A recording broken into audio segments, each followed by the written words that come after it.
Hey guys, কেমন আছো? আশা করি ভালো আছো। আবারও নিয়ে চলে এলাম নতুন একটা ভিডিও। ভালো লাগলে লাইক কমেন্ট করবেন আর সব বন্ধুদের কাছে শেয়ার করে দেবেন। যাই হোক, দেখো আমি এখানে কতগুলো সবজি নিয়ে এসেছি। এবার সবজিগুলো অনেক তাড়াতাড়ি আমি ছিলে নেব। ছিলেটে আমি ধুয়ে আমি গুছিয়ে নিয়েছি। এখানে কি কি সবজি আছে আমি বলছি।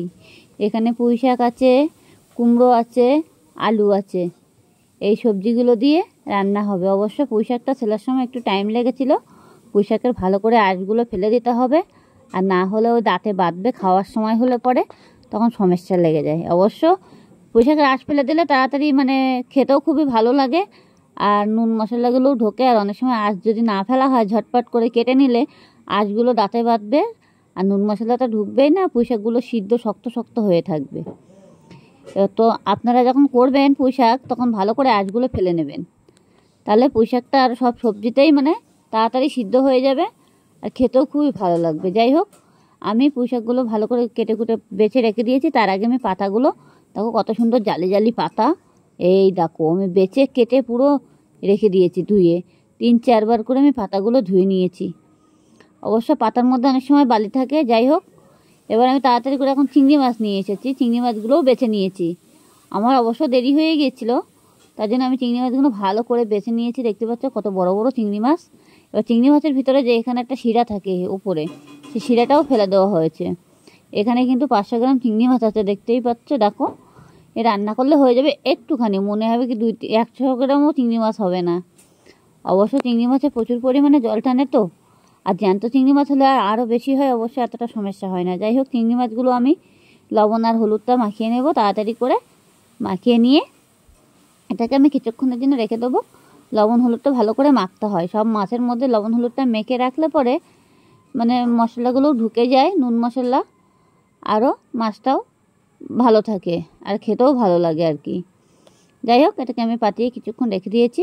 এটাকে নুন আর হলুদ দিয়ে এবার তাড়াতাড়ি করে আমি এখন কড়াইটা বসাবো।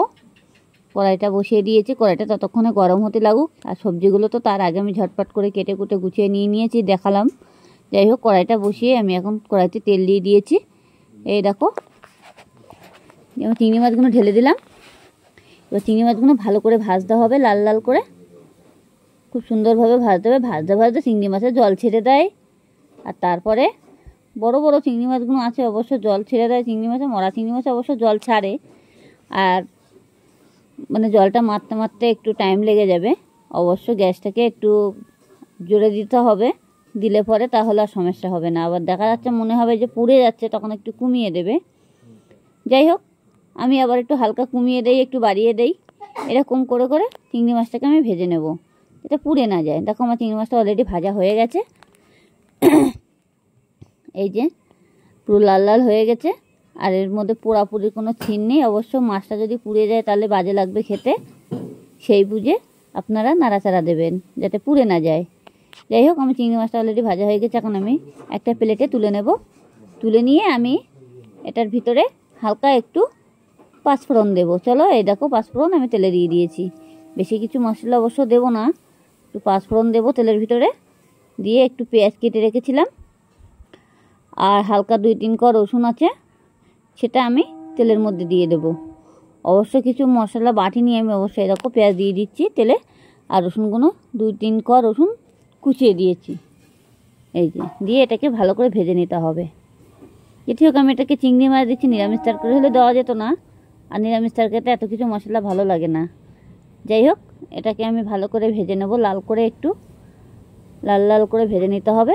নিয়ে তারপরে আমার যে সবজি কাটাটা ছিল সেটা আমি নিয়ে আসবো। তার আগে এটাকে আমি সুন্দরভাবে ভেজে নিয়ে, অবশ্যই লাল লাল হয়েও গেছে, দেখতেই পাচ্ছ কত সুন্দর কালার চলে এসেছে। এবার সবজিটা আমি ঢেলে দিচ্ছি। এই সবজিটা দিয়ে দিয়েছি।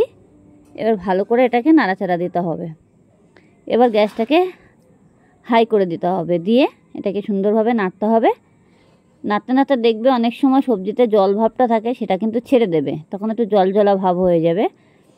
এই জল জলা ভাবটা কমাতে হবে, মারতে হবে সবজির ভিতরে, যাতে জলটা না থাকে, সেরকমভাবে কষাই করতে হবে। যাই হোক, এর ভিতরে আমি লবণ, হলুদ, জিরের গুঁড়ো দিয়ে দেব। এখনও আমি সেটা দিইনি, এবার দিয়ে দেবো। এই দেখো দিয়ে দিয়েছি লবণ, হলুদ, জিরের গুঁড়ো দিয়ে দিয়েছি। এটাকে ভালো করে এবার নাড়াচাড়া দিতে হবে। হালকা একটু চিনিও দিয়েছি, এই তরকারিটা খেতে খুব স্বাদ হবে একটু চিনি দিলে। সব সবজিতে একটু চিনি দিলে পরে খেতে খুব স্বাদ হয়। যাই হোক, এটাকে সুন্দরভাবে নাড়তে হবে, নেড়ে চেড়ে তারপরে আমি জল দেবো। তখন তো জল দেবো না, যেটি হোক পাতাগুলো আছে, পাতাগুলোও দিতে হবে। তার আগে আমি সুন্দর করে নেড়ে চেড়ে নেই। কালারটাও কত সুন্দর চলে এসেছে। অবশ্যই কুমড়োটা খুবই মিষ্টি কুমড়ো। আমাদের ঘরের লোক ভীষণ কুমড়ো দিয়ে, পুঁইশাক দিয়ে, আলু দিয়ে ভীষণ পছন্দ করে। যাই হোক, এত ভালো লাগে সবজি দিয়ে রান্না করতে। এই দেখো, মনে হচ্ছে কি যেন আমি পালং শাক দিচ্ছি, কিন্তু অবশ্য পালং শাক না, এখনো পুঁই শাকের পাতা। পুঁই শাকের পাতাগুলো এত জালি জালি পাতা, আমি একটাও পাতা ফেলিনি। আর পুঁই শাকের পাতা খাওয়া খুবই উপকারী, এত উপকারী বলার মতো না। অবশ্য পেটের দিক থেকে আরও বেশি উপকারী হবে। পেটের সমস্যা থাকলে পুঁই শাকের পাতা অনেকটাই উপকারী করে। এদের পায়খানা মানে হয় না, তাদের পায়খানাটাও মানে নর্মালভাবে থাকে আর কি। গ্যাসের সময়টাও কমে যায়, গ্যাসের সমস্যা। যাই হোক, চিংড়ি মাছটাও আমি দিয়ে দিলাম অনেক কথা বলতে বলতে। এবার চিংড়ি মাছটা দিয়ে এটাকে ভালো করে নাড়তে হবে, নেড়ে চেড়ে ঢেকে দেবো আমি কিছুক্ষণের জন্য। অবশ্য পুঁই শাকের পাতায় একটু জল জল ভাব ছিল, তো এই জন্য একটু ঝোল ঝোল মতন হয়ে গেছে। যেটি হোক, আমি এটা ঢেকে দেবো। ঢেকে দিয়ে কিছুক্ষণ, আমি 2-3 মিনিট পরে আমি আবারও ফিরে আসছি। চলো, আমি এই ঢেকে দিয়ে দিয়েছি,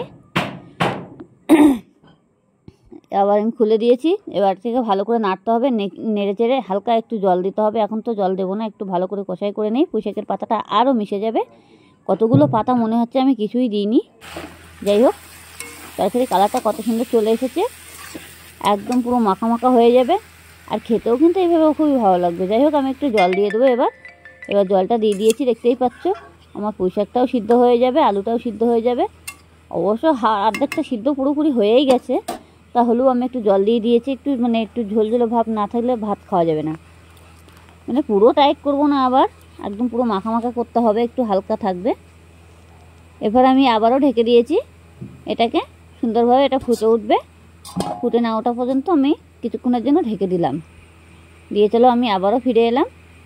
দেখো, আমার তরকারির ঝোলটা অলরেডি ফুটে উঠে গেছে, আর তরকারির ঝোলের কালারটাও চলে এসছে। এবার এটা হয়েও গেছে মনে হচ্ছে, না হয়ে গেছে, দেখতেই পাচ্ছ। এবার আমি আর একটু হালকা জালটাকে বাড়িয়ে দিয়েছি, একটু চেক করে দেখলাম না সব কিছু ঠিক আছে। আর খেতেও কিন্তু এইভাবে খুবই ভালো লাগে।